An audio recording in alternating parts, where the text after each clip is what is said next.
भारत का अब वो सपना पूरा होने जा रहा है जिसका भारतवासियों को दशकों से बेसब्री से इंतजार था। भारत उन महाशक्तियों में शुमार हो जाएगा जो दुनिया भर के फैसलों में अब सीधे दखल देगा, यानी कि भारत की सहमति के बिना अब दुनिया भर में कोई बड़े फैसले नहीं लिए जाएंगे, क्योंकि अब भारत की वीटो पावर मिलने के साथ ही यूएन में स्थायी मेंबरशिप भारत को मिलने वाली है। दरअसल 80 साल बाद संयुक्त राष्ट्र संघ के स्ट्रक्चर में फेरबदल की सुगबुगाहट अब तेज हो गई है। इसको लेकर यूएससी में रिफॉर्म नाम के एक डिबेट की भी शुरुआत हुई है। इस डिबेट में संयुक्त राष्ट्र संघ में फेरबदल को लेकर सभी देश अपना अपना पक्ष रखेंगे। यूएससी रिफॉर्म डिबेट से जो अब तक संकेत निकलकर सामने आए हैं उससे साफ हो गया है कि अगर फेरबदल की सहमति बनती है तो भारत की वीटो पावर के साथ यूएन की स्थायी मेंबरशिप मिल सकती है। देखिए खास पेशकश यूएनएससी में भारत को।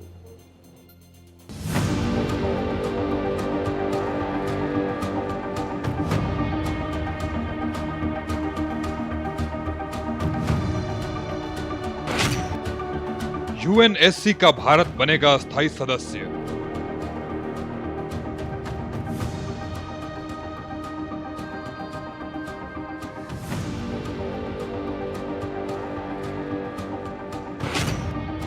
वीटो पावर के साथ मिलेगी स्थायी सदस्यता।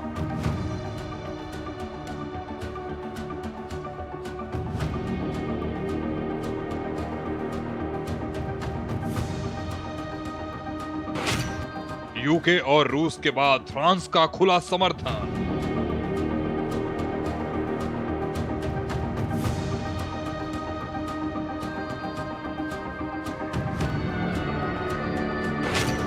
यूएनएससी रिफॉर्म पर चीन भी आया साथ।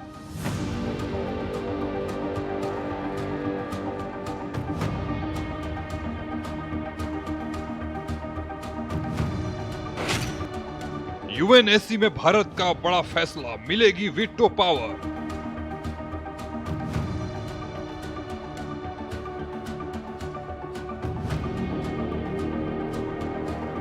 अस्सी साल बाद संयुक्त राष्ट्र संघ के स्ट्रक्चर में फेरबदल की सुगबुगाहट तेज हो गई है।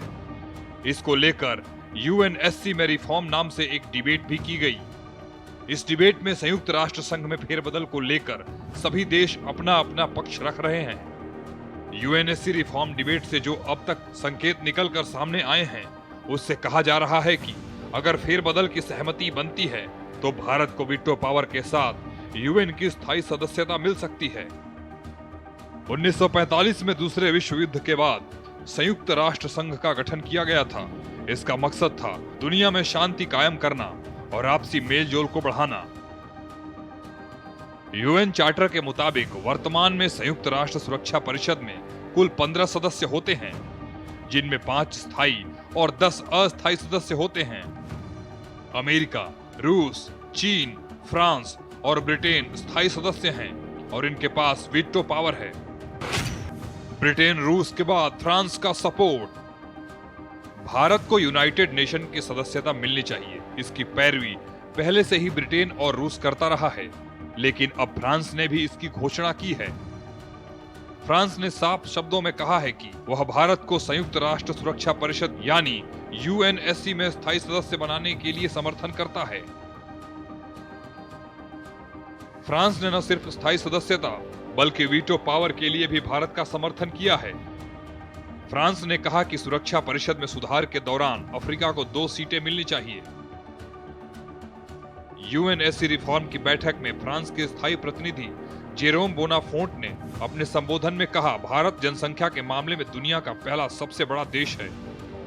इसके साथ ही ग्रुप ऑफ 4 यानी ब्राजील, जर्मनी, भारत और जापान को एक सीट दी जानी चाहिए।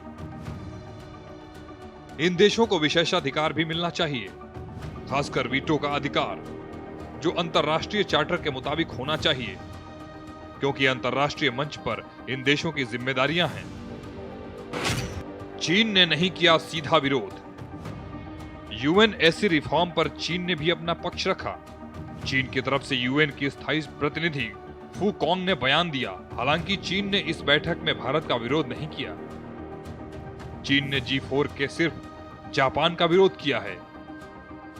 चीन का कहना है कि जापान जिस तरीके से ताइवान के मुद्दे पर मुखर है, उससे यह साबित होता है कि जापान यूएन की स्थायी सदस्यता मांगने का कोई अधिकार नहीं रखता है।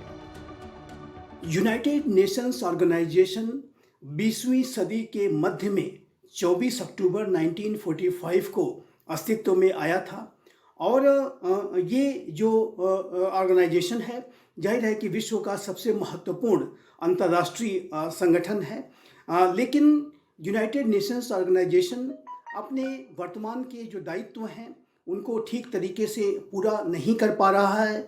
यूनाइटेड नेशंस ऑर्गेनाइजेशन की जो विफलताएं लगातार विश्व के सामने हैं, अंतर्राष्ट्रीय शांति और सुरक्षा को स्थापित करने का जो उसका मैंडेट रहा है उसमें वो पूरी तरह से विफल दिखाई देता है।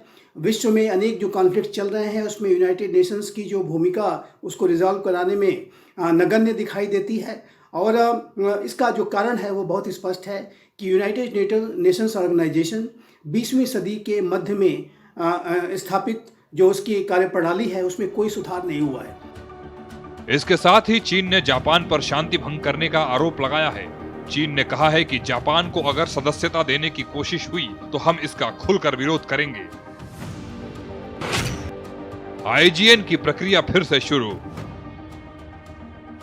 यूनाइटेड नेशन में जान फूंकने के लिए अंतर सरकारी वार्ता आईजीएन की प्रक्रिया शुरू की गई थी, लेकिन इटली और पाकिस्तान जैसे देशों के विरोध की वजह से ये प्रक्रिया आगे नहीं बढ़ पाई। यूएन ने फिर से इस प्रक्रिया को 17 साल बाद शुरू करने का फैसला किया। कुवैत के प्रतिनिधि को इसका नेतृत्व सौंपा गया है। सबसे पहले उन 4 देशों की दावेदारी को जांचा जाएगा जो इसके लिए सक्षम हैं। ये प्रक्रिया अगर अपने आखिरी मुकाम तक पहुंचती है तो भारत के लिए आगे की राह आसान हो सकती है। कैसे मिलती है यूएन की स्थायी सदस्यता? यूएन की स्थायी सदस्यता के लिए उसके चार्टर में संशोधन करना होता है। इसके लिए अनुच्छेद 108 और अनुच्छेद 109 का इस्तेमाल किया जाता है। यूएन की स्थायी सदस्यता अगर किसी देश को मिलती है तो उसे 2 मोर्चों पर पास होना होता है। पहला, अनुच्छेद 109 के तहत उसे वर्तमान के सभी स्थायी सदस्यों का समर्थन प्राप्त हो। इस वक्त यूएन में 5 स्थायी सदस्य चीन, अमेरिका, रूस, ब्रिटेन और फ्रांस हैं। इसमें से अगर कोई देश वीटो नहीं करता है तो संबंधित देश स्थायी सदस्यता के लिए योग्य नहीं माना जाता है।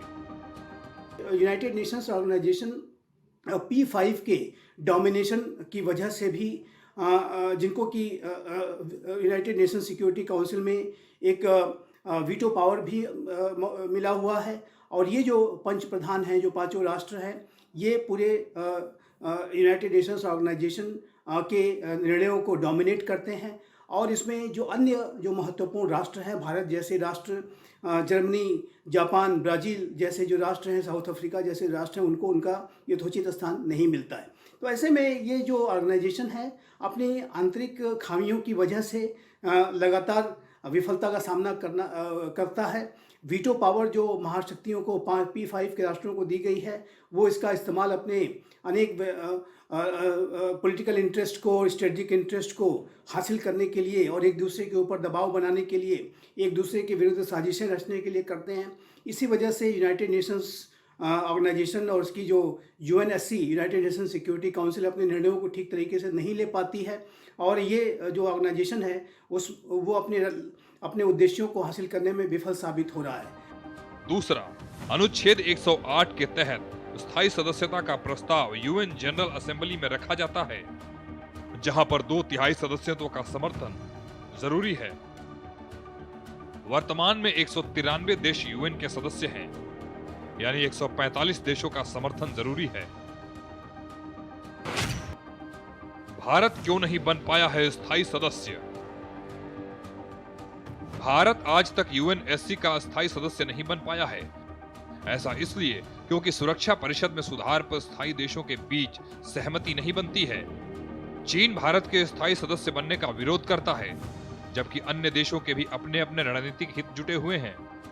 हालांकि भारत दुनिया का सबसे बड़ा लोकतंत्र, प्रमुख अर्थव्यवस्था, परमाणु शक्ति और शांति मिशनों में सबसे बड़ा योगदान करता है, फिर भी सुधार प्रक्रिया राजनीतिक मतभेदों की वजह से अटकी हुई है। क्या है परमानेंट मेंबर बनने के फायदे? परमानेंट मेंबर बनने के फायदे ये हैं कि आपको काउंसिल के सभी फैसलों में स्थायी तौर पर हिस्सा मिलता है। आपके पास वीटो का पावर होता है। परमानेंट मेंबर के पास ग्लोबल डिप्लोमेसी और सिक्योरिटी से जुड़े मामलों में ज्यादा ताकत होती है। यूएनएससी वैश्विक शांति और सुरक्षा से जुड़े फैसले लेता है, जैसे प्रतिबंध लगाना, शांति मिशन भेजना या सैन्य कार्रवाई को मंजूरी देना। ये काफी प्रमुख जियोपॉलिटिकल मंच है। जबकि नॉन परमानेंट सदस्य केवल एक लिमिटेड टाइम के लिए होते हैं और उनके पास वीटो का पावर नहीं होता है, इसलिए उनका रोल परमानेंट मेंबर्स की तुलना में काफी कम होता है। भारत की क्या है मांग? भारत लंबे समय से यूएनएससी की परमानेंट मेंबरशिप देने की मांग करता रहा है। संयुक्त राष्ट्र सुरक्षा परिषद के गठन के बाद से अब तक कई बार भारत अस्थायी सदस्य बन चुका है। भारत पहली बार 1950 से 51 में अस्थायी सदस्य बना था। उसके बाद 1967-68, 1972-73, 1977-78, 1984-85, 1991-92, 2011 और 12 तथा 2021-22 में 2 साल के लिए सदस्य बना था।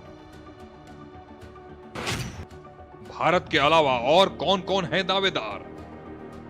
भारत के अलावा ब्राजील, साउथ अफ्रीका, जापान और जर्मनी भी संयुक्त राष्ट्र सुरक्षा परिषद में स्थायी सदस्यता पर दावेदारी करते हैं। भारत की मांग का समर्थन चीन को छोड़कर बाकी चारों स्थायी सदस्य करते भी हैं, लेकिन चीन की अड़ंगे की वजह से भारत इसका स्थायी सदस्य नहीं बन पा रहा है। इसके पहले भारत समेत कई अन्य देश भी संयुक्त राष्ट्र सुरक्षा परिषद में सुधार की लंबे समय से मांग कर रहे हैं। वैश्विक मंचों पर कई बार इस मुद्दे को उठाया गया है। हालिया अपडेट में भारत ने यूएनएससी में सुधार के लिए लगभग 2 दशक से चल रही निरर्थक वार्ता को हास्यास्पद नाटक बताया है और एक रचनात्मक दृष्टिकोण अपनाने के लिए कहा। भारत की उपस्थायी प्रतिनिधि योजना पटेल ने कहा, सदस्य देश बयानों और चर्चाओं के कभी ना खत्म होने वाले ऐसे चक्र में फंसे हैं जिनका कोई नतीजा नहीं निकलता। देखिए ये report. India reiterates its call for the early start of text-based negotiations with transparent milestones and timelines. India underscores that such injustices are to be addressed primarily by the inclusion of Africa in the permanent category. I urge member states, particularly those who have been referring to this topic in rather general terms, to make their position clear and categorical. India supports the representation of small island developing states in a reformed council. However, similar claims by other cross-regional groups such as OIC are not comparable. Faith cannot become the determining criteria for council entitlement.